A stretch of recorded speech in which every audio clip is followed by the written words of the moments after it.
ಪರಲೋಕದವುಗಳ ಕಡೆಗೆ ನೋಡುವಂತೆ ನಿಮ್ಮ ಆತ್ಮವನ್ನು ವಾಕ್ಯದಲ್ಲಿ ಬಲಪಡಿಸುವ ಅನುದಿನದ ಧ್ಯಾನ. ಇಂದಿನ ಧ್ಯಾನದ ಶೀರ್ಷಿಕೆ ನಿತ್ಯವೂ ಎಚ್ಚರವಾಗಿರುವುದು. ಈ ದಿನದ ಸತ್ಯವೇದದ ವಾಕ್ಯ: ಸ್ವಸ್ಥ ಚಿತ್ತರಾಗಿರಿ, ಎಚ್ಚರವಾಗಿರಿ. ನಿಮ್ಮ ವಿರೋಧಿಯಾಗಿರುವ ಸೈತಾನನು ಗರ್ಜಿಸುವ ಸಿಂಹದೋಪಾದಿಯಲ್ಲಿ ಯಾರನ್ನು ನುಂಗಲಿ ಎಂದು ಹುಡುಕುತ್ತಾ ತಿರುಗುತ್ತಾನೆ. 1 ಪೇತ್ರನು 5ನೇ ಅಧ್ಯಾಯ 8ನೇ ವಚನ. ಸೇವೆಯ ಸ್ವೀಕೃತಿಗೆ ಕ್ರಿಸ್ತನು ಸೇವೆಯ ಷರತ್ತುಗಳನ್ನು ಹಾಕಿದ್ದಾನೆ. ತನ್ನ ಪ್ರಾಣದ ಮೇಲೆ ಮಮತೆ ಇಡುವವನು ಅದನ್ನು ಕಳಕೊಳ್ಳುವನು. ಇಹಲೋಕದಲ್ಲಿ ತನ್ನ ಪ್ರಾಣವನ್ನು ಹಗೆ ಮಾಡುವವನು ನಿತ್ಯ ಜೀವಕ್ಕಾಗಿ ಅದನ್ನು ಕಾಪಾಡಿಕೊಳ್ಳುವನು. ಯಾವನಾದರೂ ನನ್ನ ಸೇವೆಯನ್ನು ಮಾಡುವವನಾದರೆ ನನ್ನ ಹಿಂದೆ ಬರಲಿ, ಮತ್ತು ಎಲ್ಲಿ ನಾನು ಇರುತ್ತೇನೋ ಅಲ್ಲಿ ನನ್ನ ಸೇವಕನು ಸಹ ಇರುವನು. ಯಾವನಾದರೂ ನನ್ನ ಸೇವೆಯನ್ನು ಮಾಡುವವನಾದರೆ ತಂದೆಯು ಅವನಿಗೆ ಬಹುಮಾನ ಮಾಡುವನು ಎಂದು ವಾಕ್ಯವು ಹೇಳುತ್ತದೆ. ದೇವರ ದೃಷ್ಟಿಯಲ್ಲಿ ಮೌಲ್ಯವಾದದ್ದು ಮಾತ್ರವೇ ಕ್ರಿಸ್ತನ ಸೇವೆಯ ವಿಧಾನವಾಗಿದೆ. ಲೋಕದ ರೀತಿಯಲ್ಲಿ ಸೇವೆ ಮಾಡುವವರ ಸೇವೆಯು ದೇವರ ದೃಷ್ಟಿಯಲ್ಲಿ ನಿಷ್ಪ್ರಯೋಜಕವಾಗಿರುತ್ತದೆ, ಏಕೆಂದರೆ ಆ ಕೆಲಸಗಳೆಲ್ಲವೂ ಸ್ವಾರ್ಥಕ್ಕಾಗಿ ಮಾಡುವ ಕೆಲಸವಾಗಿರುತ್ತದೆ. ಮನುಷ್ಯ ಸ್ವಾರ್ಥವು ಅವರನ್ನು ತನ್ನ ನಿಯಂತ್ರಣಕ್ಕೆ ತೆಗೆದುಕೊಳ್ಳುತ್ತದೆ. ಕ್ರಿಸ್ತನು ಅವರಿಗೆ ಸೇವೆಯ ಮಾದರಿಯನ್ನು ತೋರಿರುವಂತೆ ಅವರು ಸೇವೆ ಮಾಡುವುದಿಲ್ಲ. ನಾವು ಕ್ರಿಸ್ತನ ಜೀವನ ಮತ್ತು ಮರಣದ ಬಗ್ಗೆ ಅಧ್ಯಯನ ಮಾಡೋಣ. ದೇವರ ಯೋಜನೆಯನ್ನು ಕಾರ್ಯಗತಗೊಳಿಸಲು ನಾವು ನಮ್ಮಿಂದ ಆಗುವ ಎಲ್ಲವನ್ನೂ ಮಾಡೋಣ.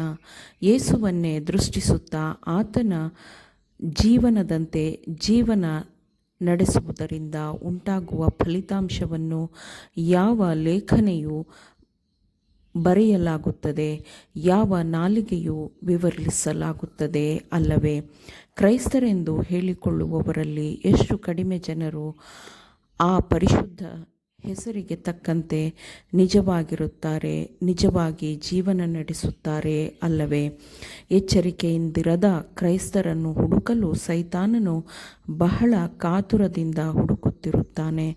ಯಾವಾಗಲೂ ಎಚ್ಚರದಿಂದಿರುವುದೇ ನಿತ್ಯ ಜೀವದ ಬೆಲೆ ಎಂಬುದನ್ನು ಕ್ರಿಸ್ತನ ಹಿಂಬಾಲಕರು ಯಾವಾಗಲೂ ನೆನಪಿನಲ್ಲಿ ಇಟ್ಟುಕೊಂಡಿದ್ದರೆ ಎಷ್ಟೋ ಒಳ್ಳೆಯದಿತ್ತು. ಅನೇಕರಿಗೆ ಬಹಳ ಆಲಸ್ಯದ ನಂಬಿಕೆ ಇರುತ್ತದೆ. ಅವರು ಚೈತನ್ಯಗೊಳ್ಳದಿದ್ದರೆ, ಹೊಸ ಜೀವನದ ಕಡೆಗೆ ನಡೆಯದಿದ್ದರೆ, ಅವರು ಎಚ್ಚರಗೊಳ್ಳದಿದ್ದರೆ ಅವರ ಆತ್ಮಗಳು ಕಳೆದು ಹೋಗುತ್ತವೆ. ಸ್ವಾರ್ಥವು ಸಾಯಬೇಕು ಮತ್ತು ಎಲ್ಲರಲ್ಲೂ ಎಲ್ಲ ವಿಷಯದಲ್ಲೂ ಕ್ರಿಸ್ತನೇ ಹೃದಯದ ಸಿಂಹಾಸನವನ್ನೇರಬೇಕು. ಆಲೋಚನೆಗಳು ಅವನ ಮೇಲೆಯೇ ಇರಬೇಕು.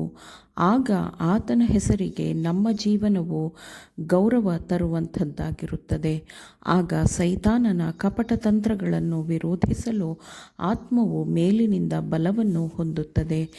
ಎಫೆಸದವರಿಗೆ ಬರೆದ ಪತ್ರಿಕೆ 6ನೇ ಅಧ್ಯಾಯದಲ್ಲಿ ಕೊಡಲಾಗಿರುವ ಎಚ್ಚರಿಕೆಯ ವಾಕ್ಯಗಳನ್ನು ಸೆವೆಂತ್ ಡೇ ಅಡ್ವೆಂಟಿಸ್ಟ್ ಜನರು ಮರೆತು ಹೋಗಿದ್ದಾರೋ? ನಾವು ಅಂಧಕಾರದ ಅಧಿಪತಿಗಳ ವಿರುದ್ಧದ ಹೋರಾಟದಲ್ಲಿ ನಿರತರಾಗಿದ್ದೇವೆ. ಬಹಳ ನಿಕಟವಾಗಿ ನಾವು ನಮ್ಮ ನಾಯಕನನ್ನು ಹಿಂಬಾಲಿಸದಿದ್ದರೆ ನಮ್ಮ ವಿರುದ್ಧ ಸೈತಾನನು ಜಯಗಳಿಸುತ್ತಾನೆ. ಆದುದರಿಂದ ಕಠಿಣ ಯುದ್ಧವು ನಡೆಯುವ ದಿವಸದಲ್ಲಿ ಆ ವೈರಿಗಳನ್ನು ಎದುರಿಸುವುದಕ್ಕೂ ಮಾಡಬೇಕಾದದ್ದೆಲ್ಲವನ್ನೂ ಮಾಡಿ ಜಯಶಾಲಿಗಳಾಗಿ ನಿಲ್ಲುವುದಕ್ಕೂ ಶಕ್ತರಾಗುವಂತೆ ದೇವರು ದಯಪಾಲಿಸುವ ಸರ್ವಾಯುಧಗಳನ್ನು ತೆಗೆದುಕೊಳ್ಳಿರಿ. ಸತ್ಯವೆಂಬ ನಡುಕಟ್ಟನ್ನು ಕಟ್ಟಿಕೊಂಡು, ನೀತಿ ಎಂಬ ವಜ್ರಕವಚವನ್ನು ಧರಿಸಿಕೊಂಡು, ಸಮಾಧಾನದ ವಿಷಯವಾದ ಸುವಾರ್ತೆಯನ್ನು ತಿಳಿಸುವುದರಲ್ಲಿ ಸಿದ್ಧವಾದ ಮನಸ್ಸೆಂಬ ಕೆರಗಳನ್ನು ಮೆಟ್ಟಿಕೊಂಡು ನಿಲ್ಲಿರಿ, ಮತ್ತು ನಂಬಿಕೆಯೆಂಬ ಗುರಾಣಿಯನ್ನು ಹಿಡಿದುಕೊಳ್ಳಿರಿ. ಅದರಿಂದ ನೀವು ಕೆಡುಕನ ಅಗ್ನಿಬಾಣಗಳನ್ನೆಲ್ಲ ಆರಿಸುವುದಕ್ಕೆ ಶಕ್ತರಾಗುವಿರಿ. ಇದಲ್ಲದೆ ರಕ್ಷಣೆಯೆಂಬ ಶಿರಸ್ತ್ರಾಣವನ್ನು ಇಟ್ಟುಕೊಂಡು ಪವಿತ್ರಾತ್ಮನು ಕೊಡುವ ದೇವರ ವಾಕ್ಯವೆಂಬ ಕತ್ತಿಯನ್ನು ಹಿಡಿಯಿರಿ ಎಂದು ವಾಕ್ಯವು ಹೇಳುತ್ತದೆ. ಆಮೇನ್. ದೇವರ ವಾಕ್ಯಗಳನ್ನು ಶ್ರದ್ಧೆಯಿಂದ ಆಲಿಸುವವರು ಮಾತ್ರವೇ ಆಗಿರದೆ ಪಾಲಿಸುವವರೂ ಆಗಬೇಕೆಂದು ನಿಮ್ಮನ್ನು ಉತ್ತೇಜಿಸುತ್ತೇನೆ. ಪರಿಶುದ್ಧಾತ್ಮನ ಸಹಾಯದಿಂದ ಆಲಿಸಿದ ನಿಮ್ಮೆಲ್ಲರಿಗೂ ಧನ್ಯವಾದಗಳು. ಮತ್ತೆ ದೈನಂದಿನ ಧ್ಯಾನಕ್ಕಾಗಿ ನಾಳೆ ಸಂಧಿಸೋಣ.